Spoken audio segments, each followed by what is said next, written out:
Howdy, everybody. It's the cover villain, and I'm here to kind of talk about a new-ish feature to Notion, one that I think is super helpful because, I've gone on this spiel about how I want all my stuff in one location.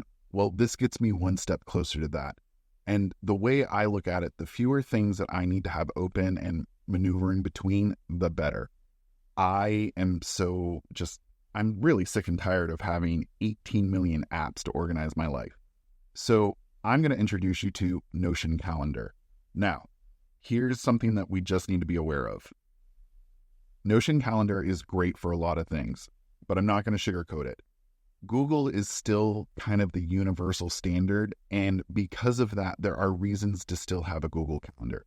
For instance, in my Discord, my readers hang out and I have chat sessions and I have automations, and I do those using bots that connect to my Google Calendar. The great thing is Notion Calendar will allow me to pull that information into Notion, and it works in a two-way street. So while I can't get rid of Google Calendar, I can almost kind of forget about it once it's set up.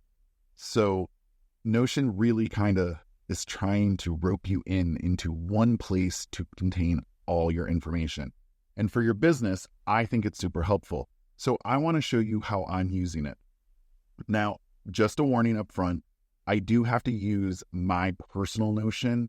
It is based off the Author Hub. You'll see it looks a little bit different because I just like to manipulate my information in different ways. But you can do all of this with the Business Hub or your own created templates. So don't feel the need to go one way or the other, but I'm going to be using the Business Hub, kind of do all of this. Now, first thing, probably my biggest pet peeve is that the Notion Calendar is an actual separate app. I'm not entirely sure why, probably programming. I'm not even going to try and get into it, but go ahead and download the Notion calendar and it'll open up on your computer and it looks like a calendar. There's really nothing revolutionary here. It is set up just like any other calendar that you would use. The great thing is it can connect to your Notion databases and to Google Calendar.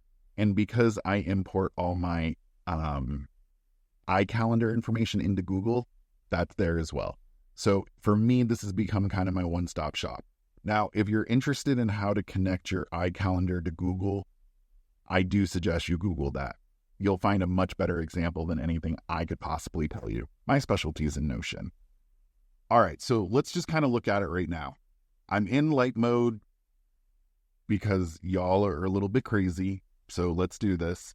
And right now, it is connected to my Cover Villain Gmail, but I don't want that. I want it to connect to my personal. So you're going to get to see the weird things I add on my calendar. So let's go ahead and add my personal calendar, the one that I use for just about everything. So I'm going to log into that email. It's going to ask me for permissions. I've already done this, so I don't have to do some of that stuff. And then it's going to say, let's open up Notion Calendar. And here we are. And now you're seeing there's some extra stuff down here. So now what I can do is I'm going to get rid of this other one. I'm going to make this my primary and do some updating.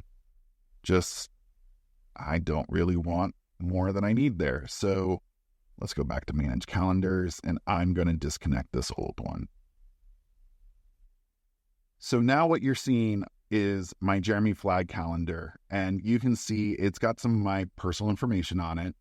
Fair game. You can see cancel tracked, surprise. But it also, you can connect in all your other stuff. And on Google Calendar, I have a bunch of calendars, and eventually I'll import those in as well. But for the moment, let's just see real quick. See if it wants to play nice and pull them in. I've done this before, so my Google Calendar is a little confused on what I'm attempting to do here. So I have to go back and fix some stuff. But typically what would happen is you would see a list of your calendars, all of them, and then they populate over here on the left side. You can keep them, you can remove them. That is completely your prerogative. So let's go ahead and move on. And I'm going to connect in my Notion calendar. So let's add a calendar account. Go to Notion.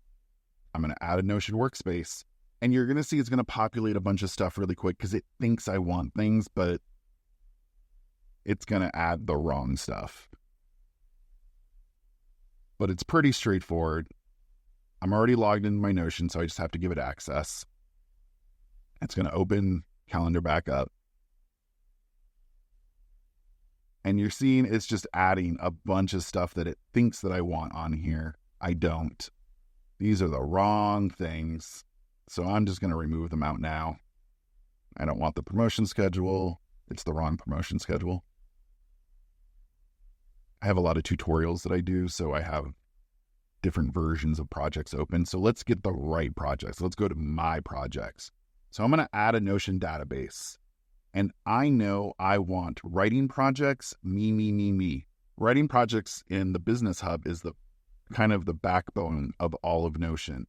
And the reason I can add writing projects is because I have a calendar in Notion. So let's see how that works. Where is it pulling this information from?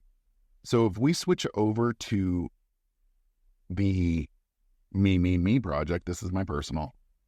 I'm super original with names, as you can see. But we have writing projects right here. And in writing projects, I have created, I'm going to move this one to the side because that's a different calendar. We have the built-in calendar that came with the Author Business Hub. And let's look at what this calendar is pulling up. It is pulling up my release dates. So if I go over here and I go look at what the calendar is doing, it is pulling a calendar from publish date. Awesome.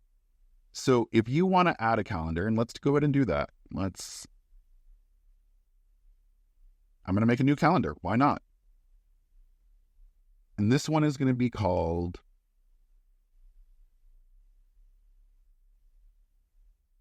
let's call it writing dates.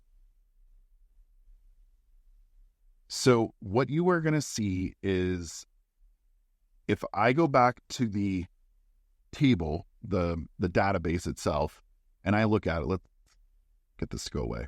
This is the project that we're working on. This is the book I'm writing right now. And currently I have this month to write it, and this is my editing date. This is the publish date. All right, so it is pulling, the calendar is pulling the publish date, and writing dates is pulling the writing dates. I could also include another calendar for editing dates. But here's the thing, you do need a calendar for every date column. That could be a little bit of a pain in the butt, and I'm going to admit it, it is. So I have 2 calendars right now. It took me like 2 seconds to set them up, but I'm a neat freak, and having an extra calendar there, I'll be the first one to say, I don't like tabs I don't want. But it allows me to do this. So I can go to writing projects, and if I click on writing projects, I can pick the writing dates. So let's add the writing dates. There's my writing dates. And then, of course, let's go add writing projects again. And this time I'm going to do the calendar. And this was our publish date. I should probably make this called publishing date. And here's an object being published here. But let's see when More Reason to Stay is going to get published. If I remember correctly, it's in February, and there it is. So you can have multiple calendars from the same database. You just need multiple calendar views on your database. Now, if you added that calendar and you're in Notion, you're like, it's not showing up for whatever reason, you might have to shut down Notion calendar and open it back up. I had to do that a couple times before I figured out what was happening. It is a little bit slow in that, but I'm willing to work with that. So this is just one of those great things that I am a really big fan of, having all of my stuff fed into one location. You can do that. You can bring in all your Google calendars. You can bring in all of your Notion calendars.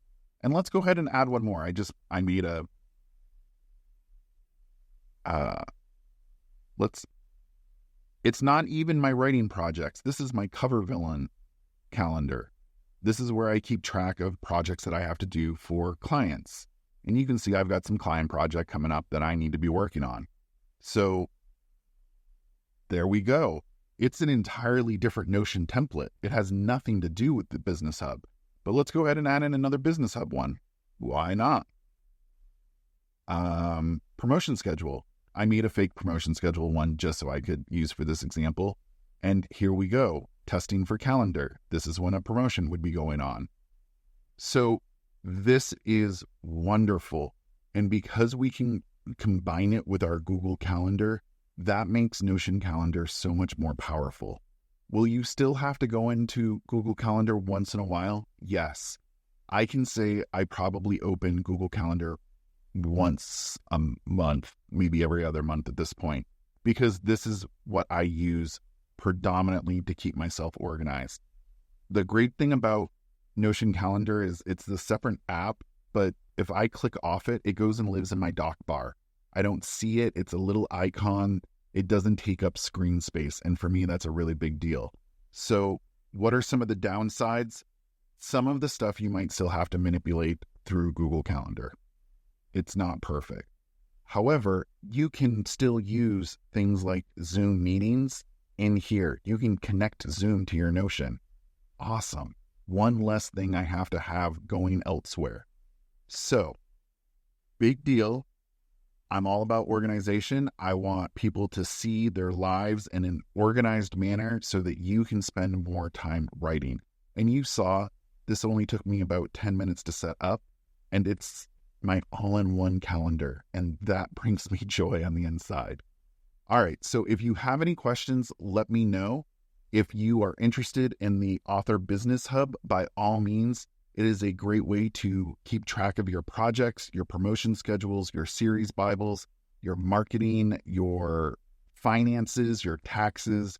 It's all in one hub, and that's what it was made for, to give you power over your business back end. So if you have any questions, let me know. I'll leave a link for the Author Business Hub in the show notes. But otherwise, get back to writing, write that novel, and take care of your business. All right? Take care.